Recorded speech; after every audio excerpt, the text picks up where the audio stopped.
बच्चों, यह हमारी कक्षा 8 की हिंदी और संस्कृत के प्रथम तीन पाठ और कुछ व्याकरण से संबंधित प्रश्नों की प्रश्नोत्तरी है, जिसका हल हम यहाँ पर आपके सामने प्रस्तुत कर रहे हैं।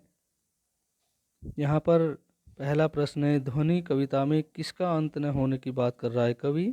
तो यहाँ पर ध्वनि कविता में कवि स्वयं का अंत न होने की बात कर रहा है, तो हम यहाँ पर स्वयं का सही उत्तर का चयन करेंगे। ऋतुराज किसे कहा गया है? तो यहाँ पर ऋतुराज माने ऋतुओं का राजा। ऋतुओं का राजा किसे कहा जाता है? बसंत ऋतु। क्योंकि बसंत ऋतु में चारों ओर क्या होता है? नया उत्साह प्रकृति के अंदर होता है, नई उमंग होती है, पेड़ों में नई नई पत्तियाँ आ जाती हैं, क्योंकि उससे पहले पतझड़ हुआ रहता है पेड़ पौधों का। इसलिए हम बसंत ऋतु का चयन करेंगे, उसको ऋतुराज कहा जाता है। राम हरिद्वार घूमने गया वाक्य में कितने संज्ञा शब्द हैं? तो संज्ञा शब्द वो होते हैं जो किसी व्यक्ति का नाम बताते हैं, किसी स्थान का नाम बताते हैं, किसी भाव का नाम बताते हैं। तो यहाँ पर हम देख रहे हैं कि राम एक व्यक्ति का नाम बता रहा है और हरिद्वार एक स्थान का नाम बता रहा है। तो ये प्रथम दो शब्द संज्ञा शब्द हैं। वे शब्द जो संज्ञा और सर्वनाम की विशेषता बताते हैं कहलाते हैं। अब वे विशेषण, क्रिया विशेषण या प्रविशेषण।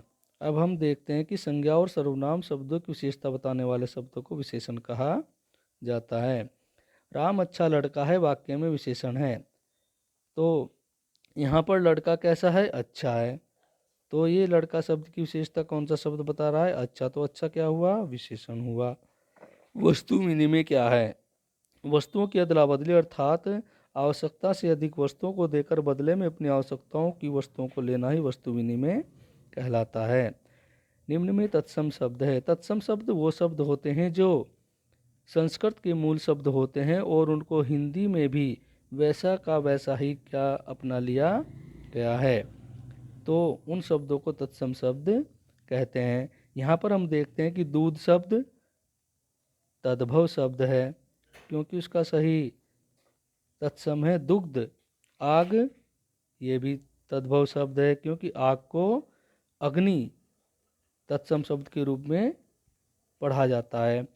आम्रम यहाँ पर तत्सम शब्द है, जिसका तद्भव रूप होता है आम। अंधेरा, अंधकार। सभी ने अवज्ञा आंदोलन का नेतृत्व किया महात्मा गांधी ने। ये हमारे जवाहरलाल नेहरू जी द्वारा रचित पुस्तक भारत की खोज से लिया गया प्रश्न है। बस की यात्रा पाठ का लेखक किसे अपना दुश्मन समझ रहा था? बस की यात्रा लेखक का पाठ सड़क के किनारे खड़े हुए पेड़ों को अपना दुश्मन समझ रहा था। असतो माँ कुत्र गमय, असतो माँ सद गमय। यहाँ पर हम देखते हैं कि अनुचित युग्म चिन्हतु, जो अनुचित है उसको चुनना है। सत, असत और सत विलोम है एक दूसरे के। तमस और ज्योति विलोम है एक दूसरे के। सज्जन और दुर्जन विलोम है एक दूसरे के। लेकिन इनमें अलग कौन है? देव और सुर, क्योंकि ये एक दूसरे के विलोम न होकर एक दूसरे के पर्यायवाची हैं। हर की पैड़ीम केन माध्यमेन अगच्छत। हर की पैड़ी किस माध्यम के द्वारा पहुँचते हैं? वो त्रिचक्रिका वाहनेन माने रिक्शा के द्वारा। केशव कुत्र अगच्छत? केशव चमोली जनपदे अगच्छत। का प्राचीनतम भाषा? प्राचीन भाषा कौन सी है? संस्कृत सबसे प्राचीन भाषा है। रामायण महाकाव्य से रचयिता का? रामायण महाकाव्य से रचयिता वाल्मीकि, क्योंकि चाणक्य ने अर्थशास्त्र नामक ग्रंथ लिखा और तुलसीदास जी ने रामचरितमानस और अन्य पुस्तकें लिखी। चाणक्य रचितम शास्त्रम किम। अब यहाँ पर आपको सरल हो गया होगा कि चाणक्य के द्वारा रचा गया शास्त्र क्या है? अर्थशास्त्र। उचितम पदम चिन्हतु, उचित पद का चयन करना है, माने सही संधि विच्छेद का चयन करना है। विद्याधन आल्य ही संधि सही संधि विच्छेद है, क्योंकि विद्याधन आल्य में ये गलत है और विद्याधन अलय ये भी गलत है। हम यहाँ पर विद्यालय का चयन करेंगे। सर्वोत्तमा शब्द से संधि विच्छेदम अस्ति। सर्वोत्तम शब्द का सही संधि विच्छेद सर्वधन उत्तमा। यहाँ पर अ और उ मिलकर के ओ हो जाते हैं। उचितम मेलनम चिन्हतु। उचित मेल चुनना है हमको। यहाँ पर उचित कौन सा है? सर्वासु होता है, भाषासु आना था, यहाँ पर ये गलत है। धृति उत्तम जना नाम आना था, तो ये साहित्य में लिखा, तो ये भी गलत है। मति महापुरुषाणाम, ये सही है। वेदा कति संति। हमारे धार्मिक ग्रंथों में वेदों का बड़ा अद्भुत महत्व है और उनकी संख्या है 4। इस प्रकार से हमने इस प्रश्नावली को हल किया है। हम एक बार पुनः इसका अवलोकन करेंगे, देखते हैं कि हमने सभी प्रश्नों के उत्तर दिए हैं कि या नहीं।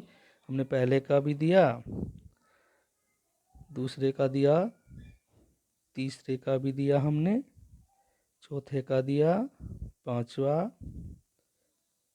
छठवा, सातवां, आठवां, नौवां, 10वां, 11वां, 12वां, 13वां, 14वां, 15वां, 16वां, 17वां, 18वां, 19वां और 20वां और 21वां। इस प्रकार से हमने सभी प्रश्नों के उत्तर यहाँ पर दिए हैं। अब हम इसको सबमिट करते हैं और देखते हैं कि हमने कितने अंक प्राप्त किए। यहाँ पर हमारा रिस्पॉन्स सबमिट हो गया है। अब हम अपने अंकों का अवलोकन करते हैं कि हमने कितने अंक प्राप्त किए। और इस प्रकार से आप देखते हैं कि हमने यहाँ पर 20 में से 20 अंक प्राप्त किए हैं। इस प्रश्नावली के माध्यम से आपने अवश्य ही कुछ ज्ञान अर्जित किया होगा। तो प्यारे बच्चों, इसी प्रकार अपने ज्ञानार्जन को बढ़ाने के लिए आप देखते रहिए हमारे YouTube चैनल को और हमारे चैनल को सब्सक्राइब करें